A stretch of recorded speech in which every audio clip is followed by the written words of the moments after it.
और अब रुख करते हैं न्यूज डेस्क की ओर, सुनते हैं समाचार पत्रों की सुर्खियां। लेकिन उससे पहले सुन लेते हैं ये संदेश।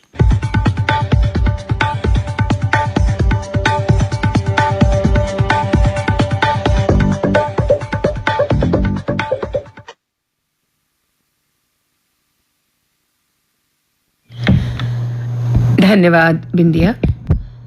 समाचार पत्रों की सुर्खियों के साथ आज मैं हूं न्यूज डेस्क पर रेडियो सखी माधवी।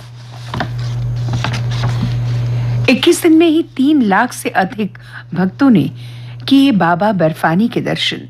पिछले साल 43 दिन की यात्रा में 3.65 लाख श्रद्धालुओं ने पवित्र गुफा में नवाया था शीश।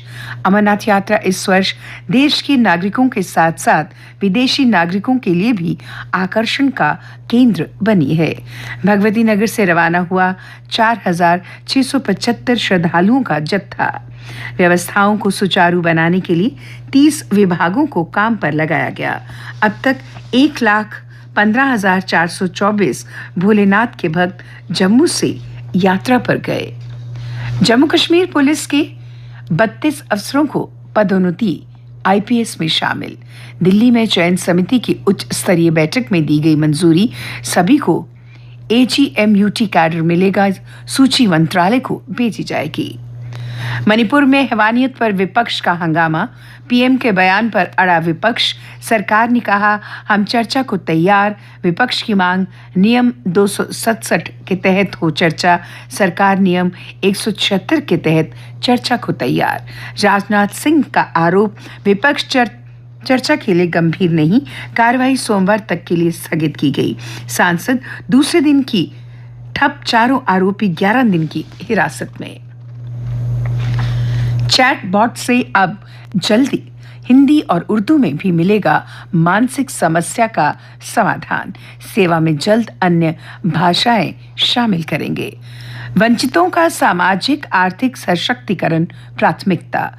उपराज्यपाल मनोज सिन्हा ने कहा, पंक्ति के अंतिम व्यक्ति तक जरूरतें और सम्मान सुनिश्चित करना हमारा नैतिक कर्तव्य। उधमपुर में बाइक रैली का भव्य स्वागत। 18 जुलाई को दिल्ली से निकली थी। आज ध्रुव युद्ध स्मारक पर शहीदों को देंगे श्रद्धांजलि। भारत श्रीलंका में आर्थिक समुद्री ऊर्जा साझेदारी पर सहमत। मोदी कहा, हमारे संबंध काफी प्राचीन, दोनों के सुरक्षा हित और विकास एक दूसरे से जुड़े। नागपट्टनम और कांके संतुरई के बीच यात्री नौका सेवा शुरू करने का फैसला। और अब अन्य समाचारों के साथ मेरे साथी सुनिधि। धन्यवाद माधवी। दुनिया को सबसे ज्यादा कौशल कार्यबल दे सकता है भारत। G20 पीएम मोदी ने कहा, प्रौद्योगिकी रोजगार का जरिया। स्किलिंग, रीस्किलिंग और अपस्किलिंग मूल मंत्र। 12.5 करोड़ युवाओं को किया गया प्रशिक्षित। जेकेएसएसपी ने आरक्षित वर्ग के 80 अभ्यर्थियों की अंतिम सूची अधिसूचित की। जेएनके बैंक PCIDSS V4 प्रमाणन पत्र प्राप्त करने वाला पहला शेड्यूल्ड वाणिज्यिक बैंक बना। सीबीएसई बोर्ड के स्कूलों में अब भारतीय भाषाओं में पढ़ाई का विकल्प। 2024 सत्र से मिलेंगी NCERT किताबें। Jammu Kashmir centre for creative arts ने मध्य प्रदेश की डॉक्टर प्रभा शर्मा को सलाहकार नियुक्त किया है। डॉक्टर प्रभा हिंदी बुंदेलखंडी की लेखिका हैं। उन्हें राष्ट्रीय शिक्षक संचेतना मंच से सर्वश्रेष्ठ पुरस्कार सम्मानित किया गया। अब कुछ खेल समाचार। विराट ने 29वें शतक के साथ की ब्रैडमैन की बराबरी। विदेश में 55 माह बाद सैकड़ा। विंडीज के खिलाफ दूसरे टेस्ट में भारतीय दिग्गज ने लगाया अंतर्राष्ट्रीय क्रिकेट में 76वां शतक। कुश्ती महासंघ का चुनाव 12 अगस्त को। निर्वाचन अधिकारी ने जारी किया नया कार्यक्रम।